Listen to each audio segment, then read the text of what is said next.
सत्संग का अर्थ है सत्य का संग। सत्य जो भगवान या ब्रह्म तत्व का प्रतीक है, और संग जो संगति या साथ को दर्शाता है। जब हम सत्संग की बात करते हैं तो यह समझना जरूरी है कि भगवान की संगति सीधे प्राप्त करना संभव नहीं है। इसलिए संतों की संगति, जो भगवान का प्रकट रूप होते हैं, सबसे उत्तम सत्संग है। संतों का साथ हमारे लिए एक ऐसा मार्ग प्रशस्त करता है जिससे हम ईश्वर के निकट पहुंच सकते हैं। लेकिन क्या हमेशा संतों की संगति मिल पाती है? नहीं। इसलिए जो लोग साधना कर रहे हैं उनके लिए सत्संग का होना अत्यंत आवश्यक है। सत्संग का मतलब है एक ऐसा मिलन जहां भगवान, धर्म, आध्यात्मिकता और साधना पर सत्कर्म की चर्चा होती है। यह एक ऐसा वातावरण है जो ईश्वर के अनुभव के लिए अनुकूल होता है। इसे हम सरल भाषा में कह सकते हैं कि सत्संग वह वातावरण है जो आध्यात्मिकता को पोषण देता है। हम आज ऑनलाइन एकत्रित हुए हैं, यह भी एक प्रकार का सत्संग है। हम यहाँ एक दूसरे के अनुभवों को साझा कर रहे हैं, ज्ञान प्राप्त कर रहे हैं और ये समझने की कोशिश कर रहे हैं कि साधना में हमें क्या प्रयास करने चाहिए। सत्संग का यह रूप हमें एक साथ लाता है, जहां हम एक दूसरे से सीखते हैं और अपने मन को शुद्ध करते हैं। सत्संग के कई रूप हैं, जैसे कि भक्ति गीत गाना, मंदिर जाना, पवित्र स्थलों के निकट रहना, संतों द्वारा लिखी गई आध्यात्मिक पुस्तकों का अध्ययन करना, गुरु या संतों से मिलना आदि। ये सभी साधन हमें सत्संग का अनुभव कराने में मदद करते हैं। जब हम सत्संग में सच्चे मन से और ईश्वर की प्राप्ति की लालसा के साथ भाग लेते हैं तो हम निश्चित रूप से ईश्वर तत्व का अनुभव कर सकते हैं। लेकिन यहाँ एक महत्वपूर्ण बात यह है कि सत्संग का लाभ उठाने के लिए हमारे भीतर की आध्यात्मिक भावना भी आवश्यक है। अगर हम मंदिर जाते हैं लेकिन वहां जाने का हमारा दृष्टिकोण एक पिकनिक जैसा है, तो क्या हमें वहां भगवान के दर्शन का आध्यात्मिक लाभ मिलेगा? नहीं। इसलिए न केवल सत्संग महत्वपूर्ण है, बल्कि सत्संग से आध्यात्मिक लाभ प्राप्त करने के लिए हमारे प्रयास भी उतने ही महत्वपूर्ण हैं। इसकी एक कहानी है जो सत्संग के महत्व को स्पष्ट करती है। एक बार ऋषि वशिष्ठ और ऋषि विश्वामित्र के बीच यह बहस हुई कि क्या सत्संग श्रेष्ठ है या तप।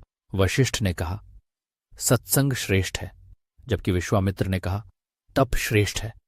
इस बहस का समाधान खोजने के लिए दोनों देवताओं के पास गए। देवताओं ने कहा कि केवल शेषनाग इस प्रश्न का उत्तर दे सकता है। जब वे शेषनाग के पास पहुंचे और पूछा कौन सा श्रेष्ठ है, सत्संग या तप, शेषनाग ने कहा अगर तुम पृथ्वी का वजन मेरे सिर से कम कर सको तो मैं तुम्हारे प्रश्न का उत्तर दे सकता हूं। पौराणिक कथाओं में वर्णित है कि शेषनाग अपने सिर पर पृथ्वी को संतुलित करता है। पृथ्वी का वजन कम करने के लिए विश्वामित्र ने संकल्प किया, मैं अपनी 1000 वर्षों की तपस्या का फल अर्पित करता हूं, मां पृथ्वी थोड़ी ऊंचाई पर उठ जाए। लेकिन पृथ्वी ने 1 इंच भी हिलने से इनकार कर दिया। फिर वशिष्ठ ने संकल्प किया, मैं आधे घटक 12 मिनट के सत्संग का फल अर्पित करता हूं, मां पृथ्वी थोड़ी ऊंचाई पर उठ जाए। और तुरंत पृथ्वी ने खुद को थोड़ा ऊपर उठा लिया। इस कहानी से हमें सत्संग के महत्व का पता चलता है। सत्संग का प्रभाव इतना गहरा होता है कि नारद मुनि का सत्संग ही वाल्य को वाल्मीकि में बदल देता है। वाल्य जो एक डाकू था, लोगों को लूटता और हत्या करता था। एक बार नारद मुनि ने उससे पूछा, जिनके लिए तुम ये पाप कर रहे हो, क्या तुम्हारी पत्नी और बच्चे भी तुम्हारे पापों का हिस्सा बनने के लिए तैयार हैं? जब वाल्य घर पहुंचा और इस सवाल को अपने परिवार से पूछा तो उन्होंने इसका विरोध किया। यही वह पल था जिसने वाल्य का जीवन बदल दिया। उसने कई वर्षों तक तपस्या की और अंततः वह वाल्मीकि बना जिसे पूरी दुनिया पूजती है। सत्संग की शक्ति अद्भुत है। यह केवल एक साधारण मिलन नहीं है, बल्कि यह एक ऐसा अनुभव है जो हमें हमारे भीतर की सच्चाई से जोड़ता है। जब हम संतों के साथ होते हैं तो हम उनके ज्ञान और अनुभवों से प्रेरित होते हैं। उनका मार्गदर्शन हमें सही दिशा में आगे बढ़ने की प्रेरणा देता है। सत्संग का एक और पहलू यह है कि यह हमें एक सामूहिक ऊर्जा प्रदान करता है। जब हम एक साथ मिलकर भक्ति करते हैं तो उस ऊर्जा का संचार होता है जो हमें और अधिक प्रेरित करता है। यह एक अद्भुत अनुभव है जो हमें एकजुट करता है और हमें अपने लक्ष्य की ओर अग्रसर करता है। इसलिए सत्संग का महत्व केवल व्यक्तिगत साधना तक सीमित नहीं है। यह एक सामूहिक प्रयास है जो हमें एक दूसरे के साथ जोड़ता है और हमें एक उच्चतर स्तर पर ले जाता है।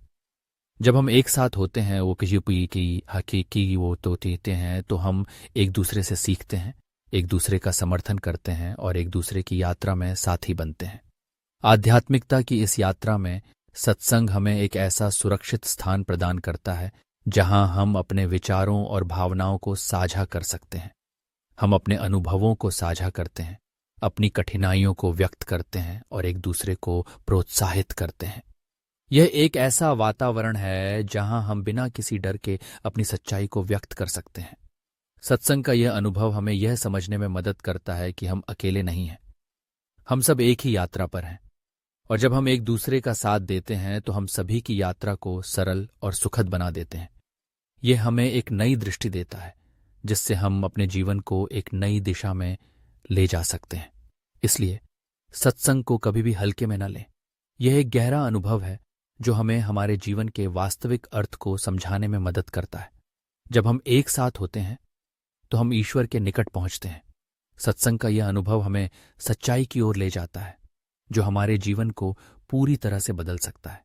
इसलिए अगली बार जब आप सत्संग में जाएं तो इसे केवल एक कार्यक्रम के रूप में न देखें। इसे एक अवसर के रूप में देखें जहां आप अपने भीतर की गहराइयों में उतर सकते हैं। एक ऐसा अवसर जहां आप अपने जीवन के उद्देश्य को समझ सकते हैं और अपने आध्यात्मिक यात्रा को एक नई दिशा दे सकते हैं। सत्संग का यह अनुभव आपके जीवन को एक नई रोशनी में लाएगा जो आपको सच्चाई की ओर ले जाएगा। इसलिए सत्संग का महत्व समझें, उसे अपनाएं और अपने जीवन में इसे एक अनिवार्य हिस्सा बनाएं। यह न केवल आपको आध्यात्मिक रूप से समृद्ध करेगा बल्कि आपको एक बेहतर इंसान बनाने में भी मदद करेगा। सत्संग के माध्यम से हम सभी एक साथ मिलकर एक नई यात्रा की शुरुआत कर सकते हैं जो हमें ईश्वर की ओर ले जाएगी।